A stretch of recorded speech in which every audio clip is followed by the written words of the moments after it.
네, 이제는 본격적인 대입 레이스가 시작이 되는데요. 입시 전략 어떻게 세워야 할지 전문가와 알아보겠습니다. 우연철 진학사 입시전략연구소장과 함께합니다. 어서 오십시오. 네, 안녕하십니까. 네. 진학사 우연철입니다. 네, 자 이번 수능 작년보다는 쉬웠다는 평가가 많은데 소장님은 난이도 어떻게 평가하고 계세요?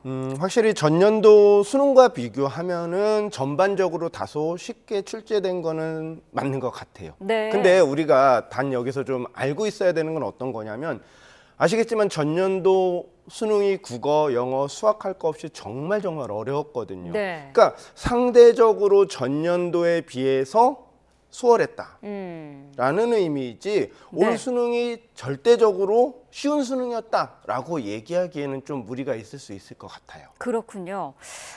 킬러 문항, 준킬러 문항도 배제했다는 게 출제위원장의 어제 설명이었는데 네네. 진짜 없었습니까? 킬러 문항을 사실은 어떻게 정의하느냐에 따라서 이게 네. 배제된 건지 안 된 건지 우리가 조금 의미를 달리 해석할 수는 있을 것 같아요. 네. 그러니까 일반적으로 평가원에서는 킬러 문항은 교과과정 외에서 출제가 되고 사교육의 도움 없이는 절대로 풀 수 없는 아주 지나치게 복잡한 계산 문제가 있으면 그거 킬러 문항이야 네. 라고 얘기들을 하거든요. 그에 비해서 학생들은 어떻게 생각하냐면 이거 정답률이 매우 낮은 문항, 아하. 정말 문제 해결하기 어려운 문항, 이게 킬러야 라고 얘기하는 경우가 좀 있거든요. 네. 근데 어쨌든 그 두 가지 관점을 다 보더라도 전년도 같은 경우는 수학 22번 문항에 의견이 정말 분분했거든요. 이거 킬러다 아니다. 네. 근데 그런 문제는 올해는 배제가 된 걸로 보여요. 네. 근데 단 평가원장님이 킬러 문항도 배제를 했고 올해는 중킬러 문항도 충분히 걸러졌다라고 발표는 하셨거든요. 네. 근데 그 관점에서 보면은 중상 난도의 문항들은 변별력 확보 측면에서 일부 출제된 걸로 보이긴 합니다. 준킬러는 일부 있었다. 네. 네. 전체적인 어쨌든 난이도가 좀 낮아지면은 변별력을 어떻게 가져갈 것인가 이게 항상 따라오거든요. 네네네. 어떻게 해야 될까요? 앞서도 제가 잠깐 언급한 것처럼 전년도 수능에 비해서 다소 쉬워졌다는 의미이지 네. 일부 이제 확률과 통계 이런 과목들을 제외하면은 절대적인 난이도가 낮아진 시험이야라고 보기에는 좀 어려움이 있거든요. 네. 근데 다만 이제 국어와 수학 같은 경우에는 상위권 학생들 같은 경우는 공통 과목이라든가 선택 과목 이런 한두 문제에 따라 변별이 되는 경우가 좀 있거든요. 네. 근데 올해 초고난이도 문항이 배제가 됐기 때문에 이런 측면에서 보면은 최상위권은 아마 전년도보다는 변별력이 다소 약화됐다고 볼 수는 있을 것 같아요. 네. 근데 아까 말씀드렸지만 중상난도 문항들이 좀 출제가 됐기 때문에 중상위권 학생들의 변별력은 확보된 시험이라고 평가는 할 수 있을 것 같습니다. 네, 지금 저희가 그래픽으로 각 과목별로 지금 1등급 커트라인 전망을 입시 분석 그 업체에 따라서 지금 분석하고 있는 그런 내용들도 전해드리고 있는데 사실 각 과목별로 좀 특이한 문항들도 있었어요. 특히 네. 지금 화제가 됐던 문항이 국어 영역에서 한 지문에 노이즈라는 단어가 네. 45번이나 나왔다고 해요. 네네네네. 네. 실제로 이게 특이한 문항도 있었지만 학생들이 정말 까다로워하는 문항들도 올해도 이제 출제가 됐거든요. 네. 제가 몇 가지를 한번 말씀을 좀 드려보면은 국어 같은 경우에는 독서 파트가 있거든요. 네. 그 독서 파트에서 확인해야 될 정보량이 매우 많았던 7번 문항 그리고 제시문의 핵심어를 적용해서 연결해야 되는 8번 문항 이런 문항들이 좀 까다로웠고요. 네. 또 하나 13번 문항도 학생들이 상당히 문제 해결하는데 좀 어려움이 있을 걸로 보여요. 근데 좀 전에 말씀하신 그 확산 모델의 노이즈 제거에 대한 기술 지문이라든가 네. 또는 인터넷 아이디에 대한 명예훼손에 관한 사회 지문이라든가 이런 문항들은 조금 특이한 문항이긴 했지만 네. 요 문제들이 EBS 수능 특강에서 한번 학생들이 본 지문이거든요. 아, 그렇군요. 그렇기 때문에 문제가 대체로 평이하게 출제됐기 때문에 학생들이 이걸 난이도 있는 문항이다, 난도 있는 문항이다라고 얘기하기는 좀 어려울 것 같아요. 네.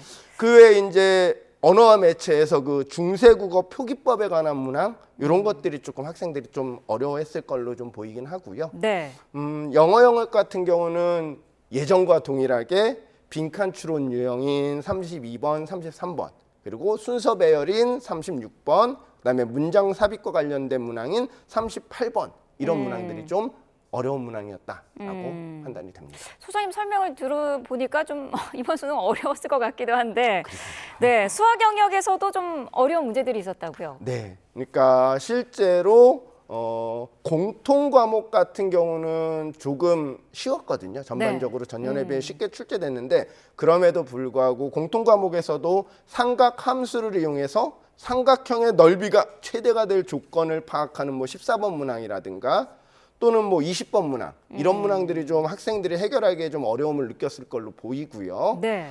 선택 과목에서는 확률과 통계와 기하는 30번 문항이 어려웠고요. 아하.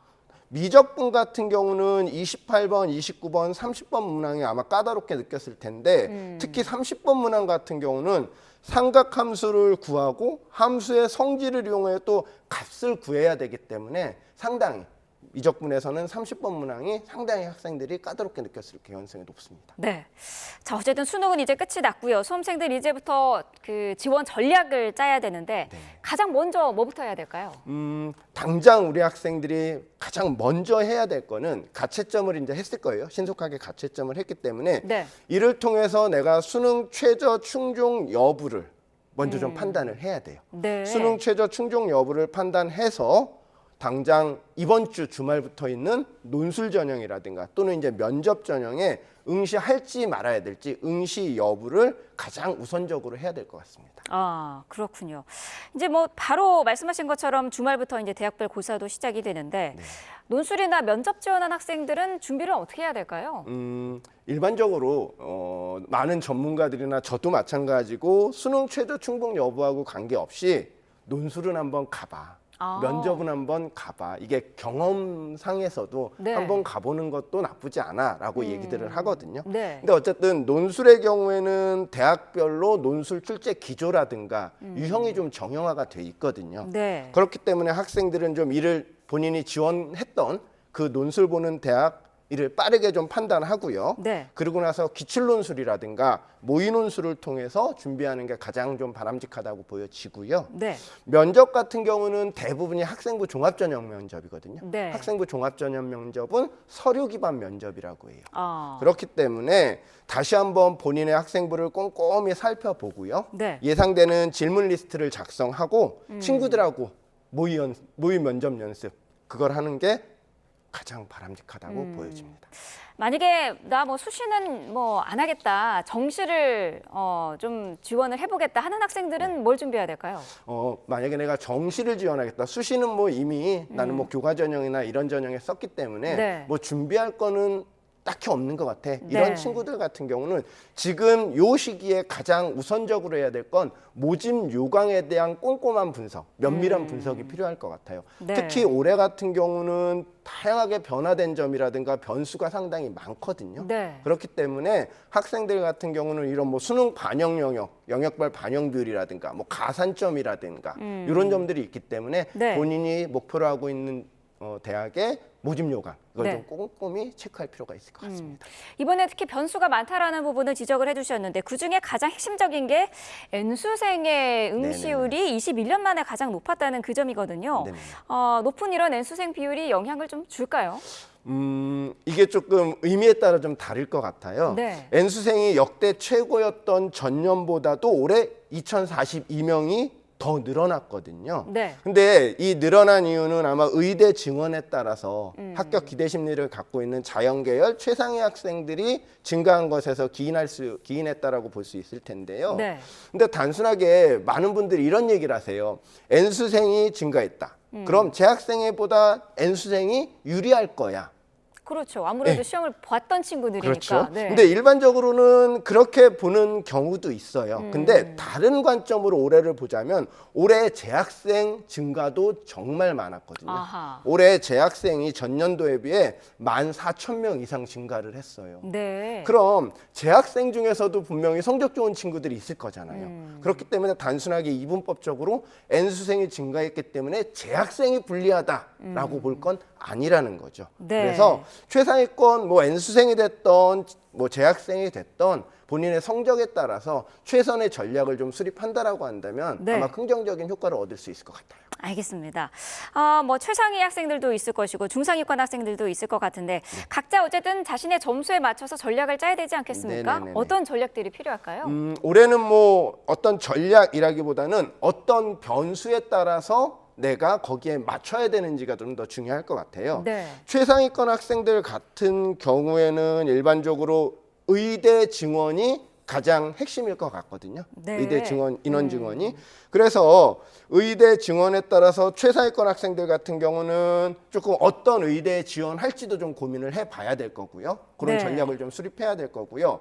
또 하나 관점은 의대 지원하려고 하면은 반수생들, 특히나 이제 공대라든가 최상위권 공대라든가 이런 친구들이 또 의대를 지원하게 된다라고 한다면 그 부분이 또 공동화가 생길 거 아니에요. 네. 그럼 그 다음에 있는 그룹의 학생들이 거기를 또 채우려고 또 할 거거든요. 네. 그런 좀 변수가 좀 있기 때문에 최상위권 학생들은 아마도 반수생을 중심으로 해서 조금 상향 또는 소신 지원 추세를 좀 보일 걸로 보이고요. 네. 중위권 학생들 같은 경우는 아마 소위 얘기하는 무전공이라고 얘기하는 자유전공학부가 증가한 거 네. 이거에 영향을 좀 더 많이 받을 것 같아요. 아. 그래서 많은 학생들이 아무래도 자유전공학부 무전공 이제 인원이 많잖아요. 네. 그럼 합격에 대한 기대 심리가 있겠죠. 왠지 인원이 많으면 내가 합격할 것 같거든요.